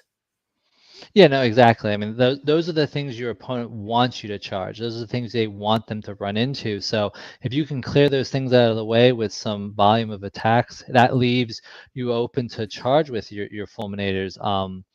And to go in the Demogryph Knights, as you talked about, they're hard to kill. That they're sort of a pain in the butt. They don't always do the best in combat, but they can be swingy. I've had them go in and just obliterate stuff on the charge, and I've had them go in and I feel very frustrated when 3 of them actually hit, and I'm walking away doing like 5 total damage to something. But I think the strength is the fact that they can be so hard to kill that they can sit there for a while and they can sort of stay in combat, so where they can tie something down, and maybe then the fulminators come up behind them and finish them off. They were the one thing in this list I wish I had more time to play around with, but they're sort of I had a few points left over to throw something, and that's what I went with. To call out somebody in the chat who makes potentially an interesting comment, or at least an undertone of maybe cities, right? And I think maybe Gavin maybe kind of like supercharged this sentiment. Chorf mentioned in the chat, this is a Stormcast list, not a cities list. First off, it's not. There's one bloody unit of Stormcast. Chill out. But compared to like the second list, which is Gavin's list, where there's bloody more Stormcast in this list than what you've got, Joe. But I think the sentiment here is that, if you want to build around purely cities, then absolutely, like, this is not the golden list. This is not the one and only list that you can run, right? But I think it's about the theme. What is it that can be a real good hammer that can also shoot, has some type of shooting attack? And we mentioned at the top of the show, Durthu has a shooting attack. Drycha, I think, is an incredible living city model. I really like Drycha, or it could be Alariel. It could be, no, not Kurnoth Hunters, because you probably don't want to get bow Kurnoth Hunters into combat. And now your sides and your swords don't have a shooting attack. You could look at Eternity, some of the other Wanderers models, or, look at the Free Guild range. I mentioned the Dreadlord on Black Dragon with a little crossbow. There are so many different options. I think that the core of this is, what is my hammer unit that can shoot, that can then get in and get into the thick of it. So if it's not Fulminators, and I appreciate that some people don't want to run Stormcast, cool. Find someone who plays in that role. Completely different. Yeah. And like, I love Drycha. By the way, Drycha as a silo agent, living city, drop her off in the side of the board. Absolutely do some flutterby stuff. She's great in combat. She's great in shooting. She doesn't need anyone else to buff her. She is just an absolute terror. Yeah, exactly. Like, you don't have to just use Stormcast. And I mean, even going back, like, one thing I remember reading way back, even from 2.0, like, everyone said Free Guild or the Phoenix Guard are they're too good. Like, they're going to be in every list. But you can still achieve a really tanky unit with the Eternal Guard, I think what they're called. The Wanderers, where basically they don't move, they get +1 to hit, +1 to wound, +1 to save, and then you get the Sisters of the Thorn basically make 6s back, do mortal wounds, and so long as you don't move at any point, that spell stays on them until they move. So you can cast it once and be done, and then you have the spellcasters that run around the free to do other things because they can take other spells. And then you put that with Iron Oak skin as well, so they're -1 to wounds. So you have other tanky options as well to play around with, and you could go like a full Wanderers really thematic list, and I still think do well with having like Sisters of Avalon behind them, or bringing in like the Luminarch, as someone said before, and shoot that across the whole army turn one, do mortal wounds, and then probably move away and make it harder to charge them afterwards. So I think there's a lot of options to play around with. I think you just gotta find something that fits your play style too. Yes, 100%. You know, I'm really a counterplay type of person. Like, I do not like being the aggressor. I despise being battle regiment because I don't like being first or going second. I mean, it's not. It's good to know who goes first, goes second. But I'm someone who likes to see what my opponent wants to do, counter deploy, play off the back of it, and out strategize them, as opposed to this is my point click. This is what I'm going to do. The Yeah. end. And I think the other kind of build to this, and I want to call out Gavin's list. Sorry that my little overhead's kind of talking about this. But one thing I really wanted to call out from Gavin's list is Derelia. And I've mentioned it a few times. It's probably someone that people aren't talking a lot about, but I really like Derelia. So Derelia and her father, Galen, they were a part of the Broken Realm series. They're the father and son witch hunters from the Cursed City, I think it is. And what essentially happens with Derelia, Galen is more of a combat. I wouldn't even call him a monster because he's not that good in combat, to be honest. Is why you don't see Galen in lists. But Derelia has this crossbow, and it's a pretty good profile. And if she doesn't move, she gets 2 attacks as opposed to 1. And it does double damage to wizards and demons. Demons. Yep. Wizards and demons, right? And what's cool about Derelia is she's only like on like a 32, 40 mil base at most. So to zone out Derelia on a table is near impossible.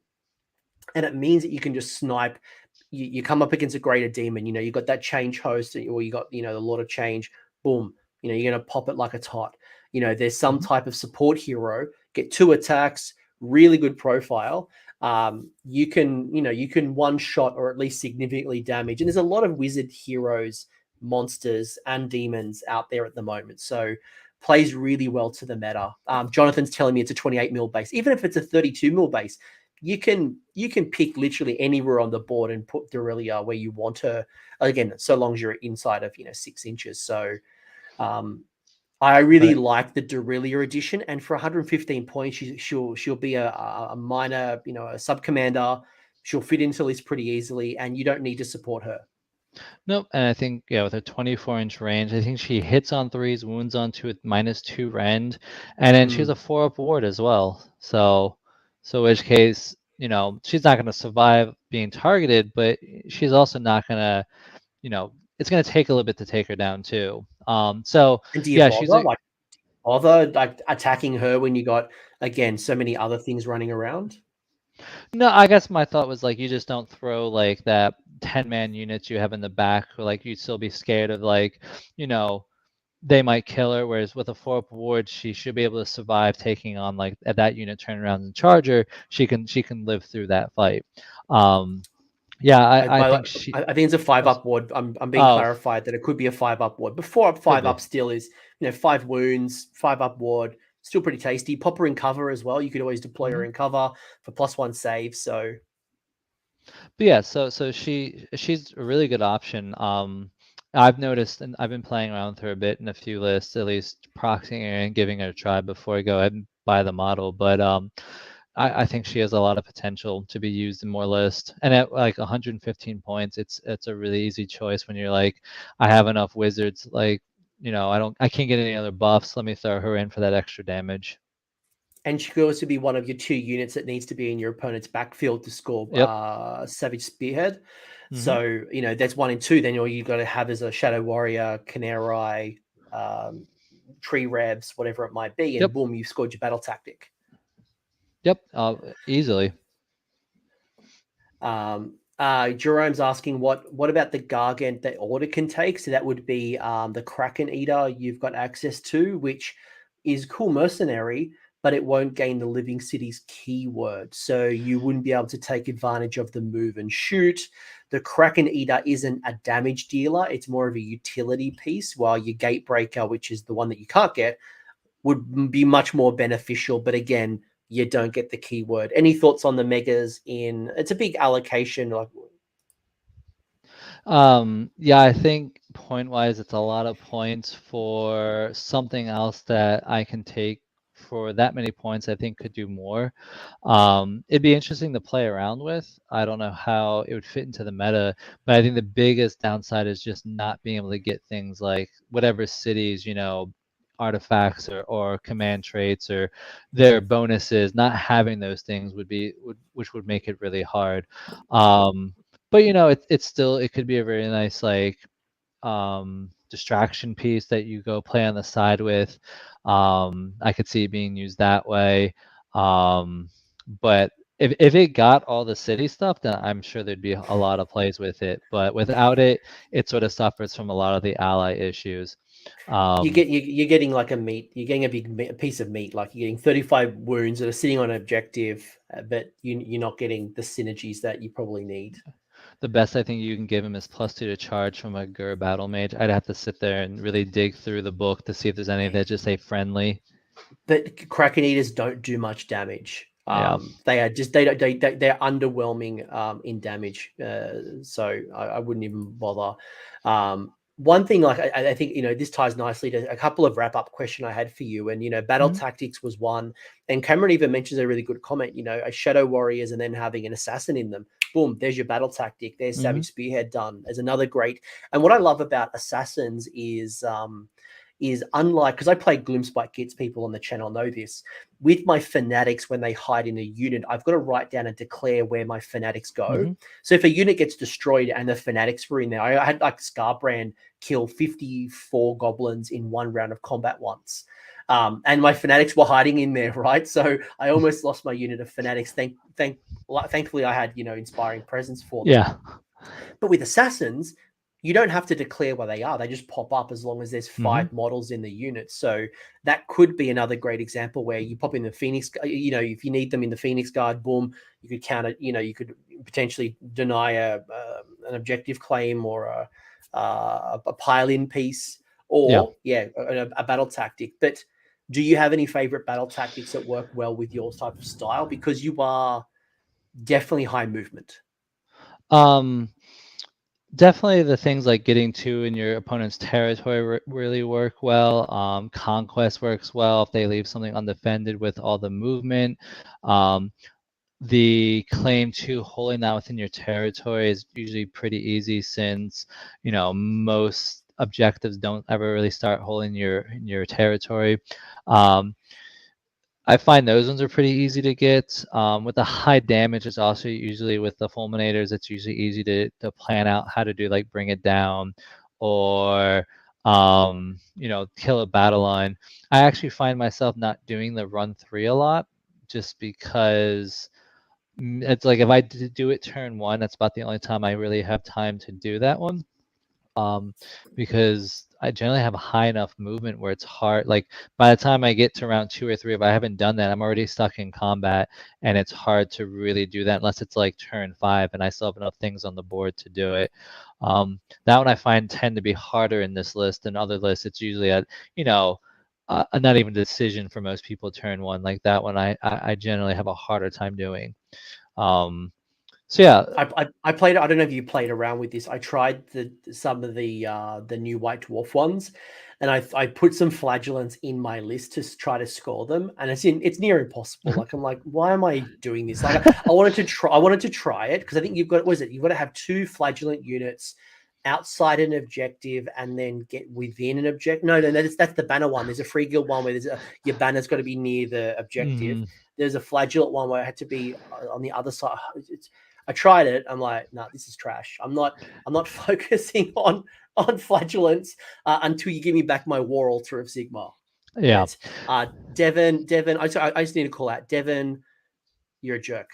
Don't be trashing my free guild. I think for me, free guild struggle a little bit in this because, especially, or maybe not. I guess my free guild, because I love my free guild general on foot, and that forces you not to move. If you want to get +1 to hit, +1 to wound, you mustn't move. So I guess it could be a nice anvil where I move up my crossbowmen, my handgunners, my people that hold the objectives, while other things come in from the side, because it's a hero phase command ability. So popping them in reserve and trying to get +1 hit, +1 to wound on, let's say, sideboarding crossbows wouldn't work, because I wouldn't get the +1 hit, +1 to wound unless I won the double turn and then applied it in the second hero phase.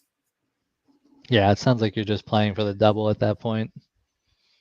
Yeah, it's not a viable strategy. But yeah, the battle tactics I think really work in your favor, because you've got the manipulation. As long as you've got a really strong hammer unit, and again, the Fulminators are a good example. If not, I think Spear of the Hunt. I think if I'm not going to take Fulminators, and I'm refusing to take Stormcast like my dragons, I think Free Guild General on Griffin with Spear of the Hunt is how I would build a hammer unit. Maybe even two of them, because again, they can come back on a 2-up. So I think they only heal D3 or something like that too. yeah, Unfortunately, but it still comes back, right? Like it still gives you a second tool. Yeah, you could do that. You could also do it on like Spirit of Dirthu, and I think really try to get some extra rend on his big hit as well. So those would be. I think that there's ways to use the Spirit of the Hunt as well, because the other nice thing is you get to attack first in combat if you charge. So it is. Yeah. So it is something where you can charge it in, charge something else, and then get both in the swing. So that's the other big thing with the Spear of the Hunt. There's ways to build it without Stormcast. Just Stormcast got an update, so it's sort of just, let's take what we can from them. Yeah. I mean, like, I guess depending on who you are, and some people couldn't care less. They're happy to bring some Stormcast in their list. Some people, we're not saying again there's one way to play it. Richard asking, and I think it's an interesting one. I know you're focusing on tournament lists, which we certainly are, Richard.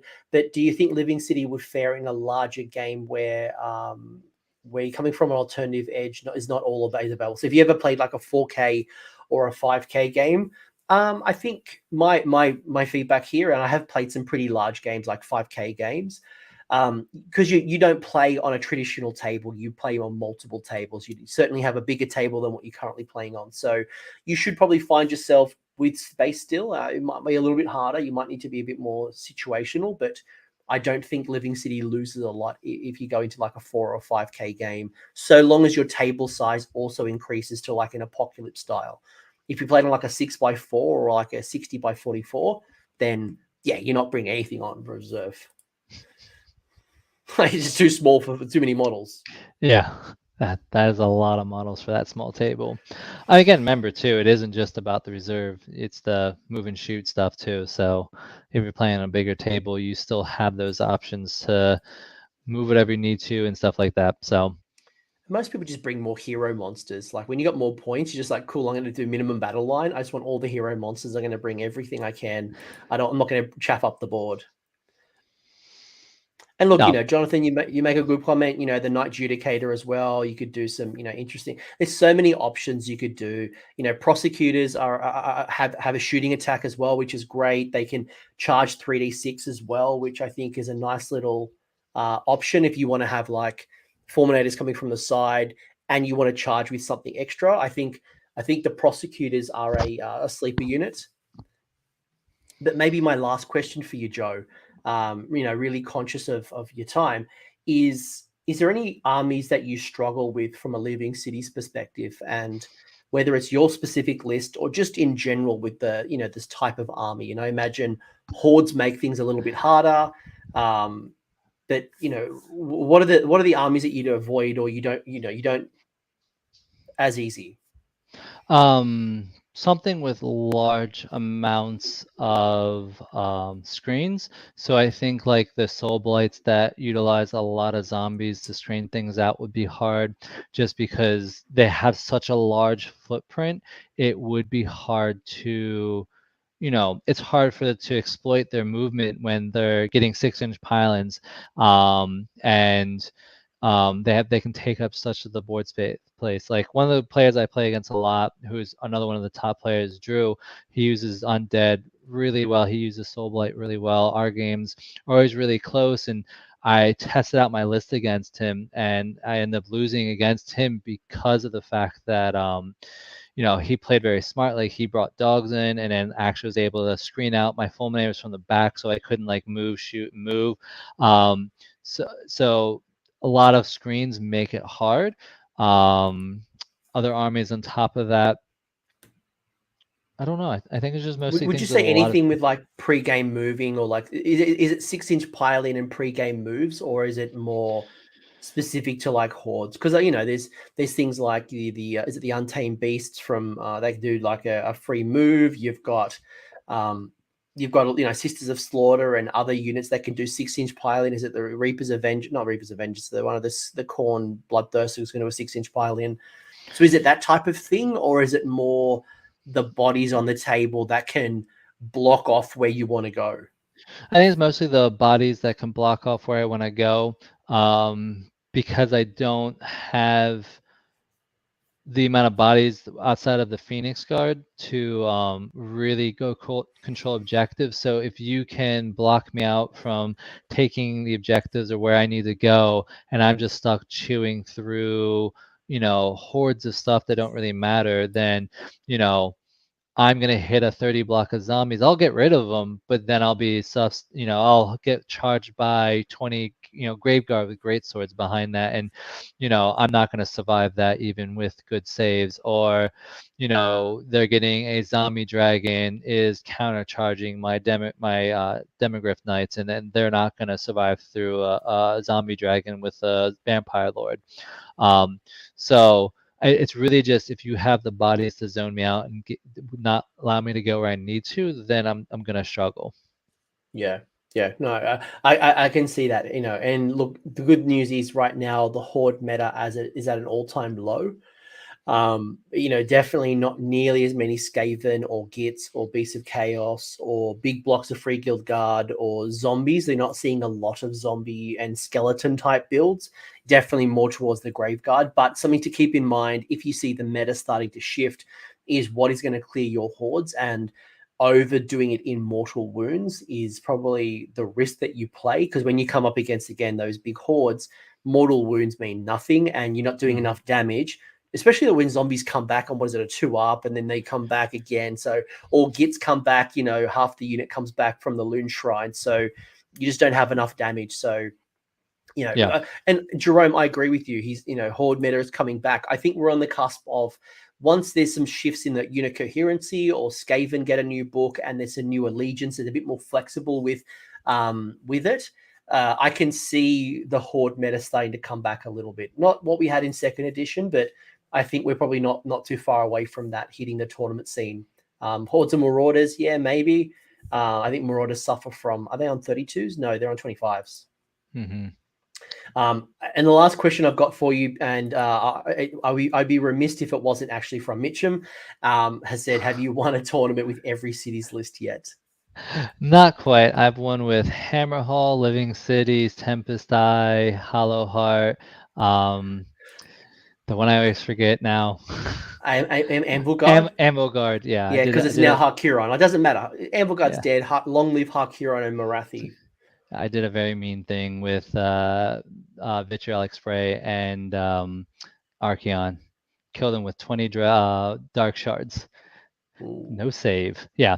So I've won with all those. I've been trying to build a Greywater list and a Phoenician list, and haven't been able to quite do. I've seen Jeremy. I've seen him play that list. I think he won the Iron Realms, or not Iron Realms, the Flying Monkey.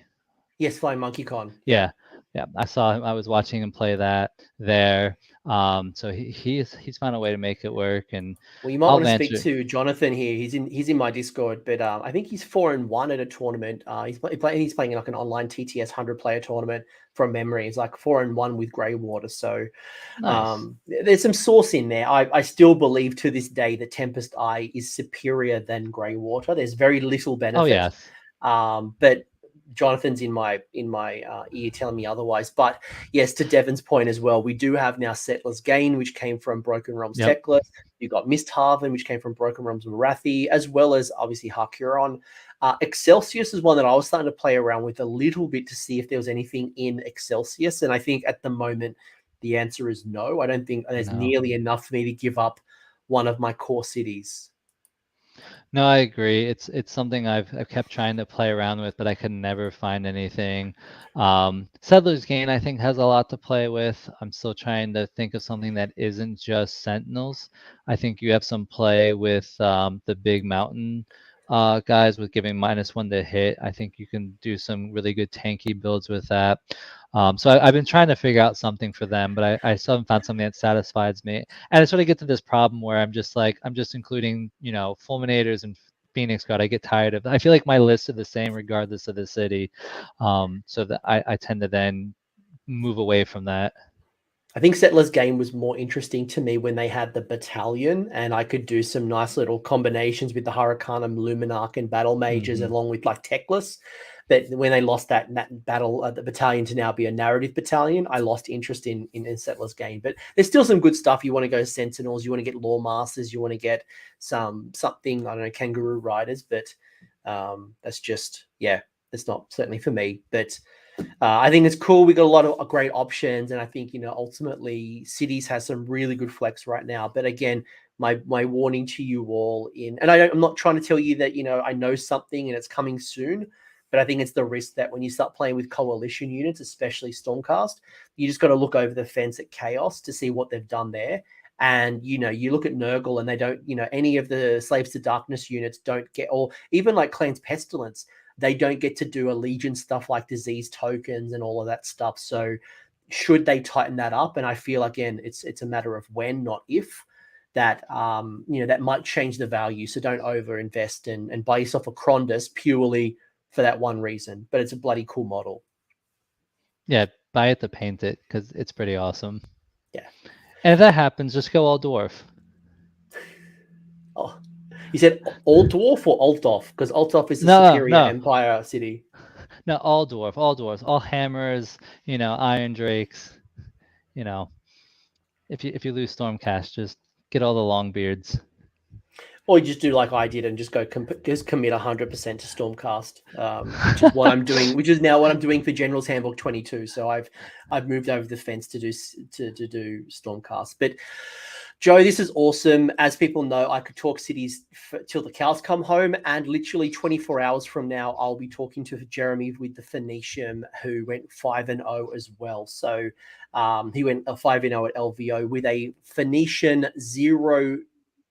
Pretty sure I had no dragons. So I don't think he had any Stormcast in there from memory. So check that out as well. Get some different ideas for your cities regardless. And you know what? A lot of the things that Joe's mentioned can still be transferable to some of the other cities. Just, look for some of the combinations and synergies. But the movement in Living Cities definitely plays well to 3rd edition and where we currently are in the meta. As it shifts, you might find we go back to, I don't know, Hallow Heart. Who knows? The next battle pack could be all about wizards, and Hallow Heart would reign supreme there. But Joe, if people wanted to talk to you, mate, if they wanted to list tech with you, or they wanted to get involved in the Great Plains Masters series, and they want to learn more because they're in the Midwest, where can people talk to you, chat with you, find you around the internets? That's I don't really have an internet presence, unfortunately. We have a Discord for the Great Plains, so I would bug Mitchum, who I see pop up in the chat. Like, he definitely runs all that. Get yourself involved. I think we had like 80 players last year, so it's something that we're looking to still grow. And that that region, by the way, just as a reminder, is the what region? That's the Midwest, but specifically, it's not Texas, but it's like what, Oklahoma, and you said like Kansas, I think Missouri is part of it, stuff like that. But I mean, if anyone wishes to travel and stuff like that, by all means, I'm sure we would be happy to include more. You can find me on Facebook, and if you have any questions, you can, I guess, bug me on there. I don't really have much of an internet presence, so. Cool. Well, you're a celebrity now, and we'll have to get you up to speed. You'll be doing TikToks in no time. But Joe, it's been an absolute pleasure. Almost 2 hours of powerful knowledge about Living Cities. It's been an absolute pleasure. I've learned a lot. It's great to hear how you're thinking about it. And, there's a lot of cool lists out there, and people will start exploring this. I challenge you to look at things like Dry Chart, look at things like, I think, Durthu getting points adjustments in the Winter FAQ now makes me question, because Durthu is a good little monster unit, especially like Durthu's problem was always when he starts getting bracketed, he becomes hot garbage.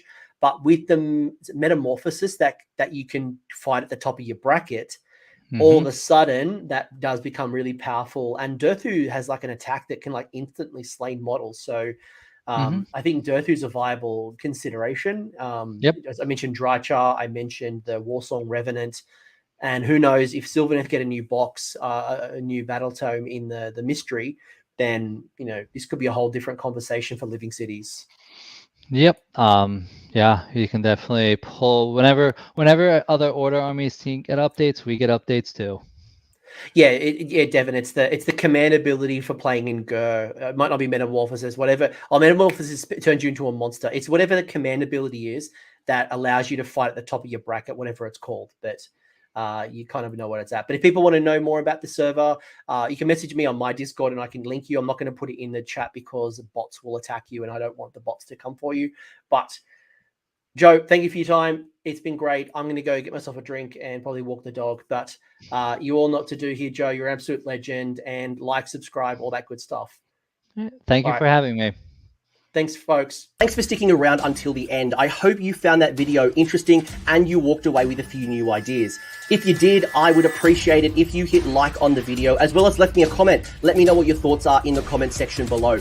The conversation will continue over on Discord, so links down below in the episode description if you want to join the Discord and continue the Age of Sigmar conversation. I want to give a massive shout out as well to these absolute bloody legends, these champions who have continued to support me through Patreon or YouTube members. That is going directly into supporting the maintenance and the growth of this channel. So thank you very much, guys. Much appreciated. And until next time, roll more sixes.